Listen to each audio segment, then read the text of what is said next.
सावन की ठंडी ठंडी बायार चल रही थी। भगवान महावीर एक वृक्ष के नीचे बैठे तपस्या में लीन थे। उनके चारों ओर प्रकृति की एक दिव्य छटा देखी जा सकती थी। घास की हरी हरी चादर पृथ्वी पर बिछी हुई थी। वहाँ की छटा एक मनोरम दृश्य उपस्थित कर रही थी। तभी अचानक एक चरवाहा अपनी 5-6 गाय लेकर वहाँ पहुँचा। गाय को हरी भरी घास खाने को मिली। वहाँ सभी गाय घास खाने में मगन थीं। चरवाहे को नज़दीक के गांव में कुछ काम था।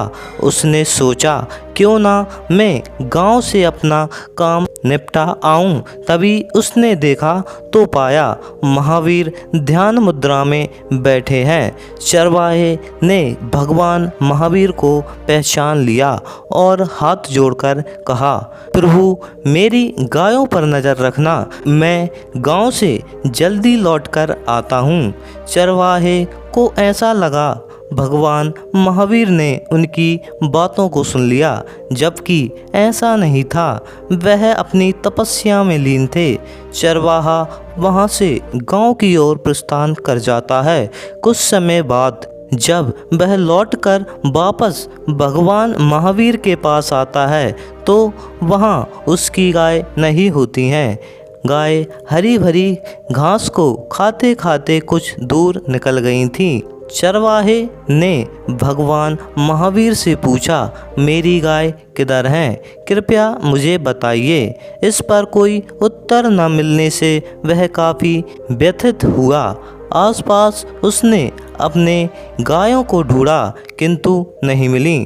थक हार कर वह भगवान महावीर के पास लौट आया और उनसे अनुनय विनय करने लगा, किंतु भगवान महावीर अपनी कठिन साधना में लीन थे। उन्होंने कोई उत्तर नहीं दिया।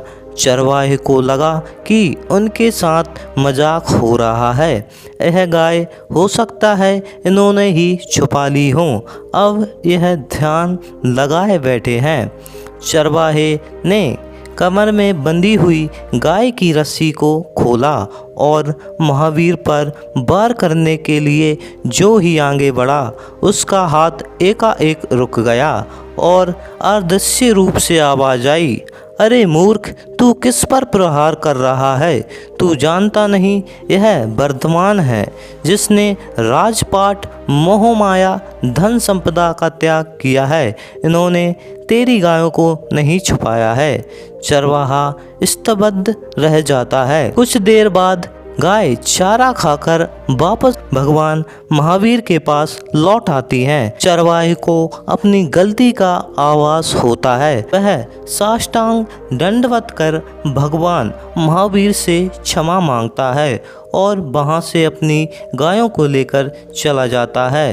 भगवान महावीर यथास्थिति अपनी तपस्या में लीन रहते हैं। तो दोस्तों, इससे हमको यह शिक्षा मिलती है कि जल्दबाजी में कोई कार्य नहीं करना चाहिए। जब तक पुष्टि ना हो किसी पर दोष नहीं लगाना चाहिए।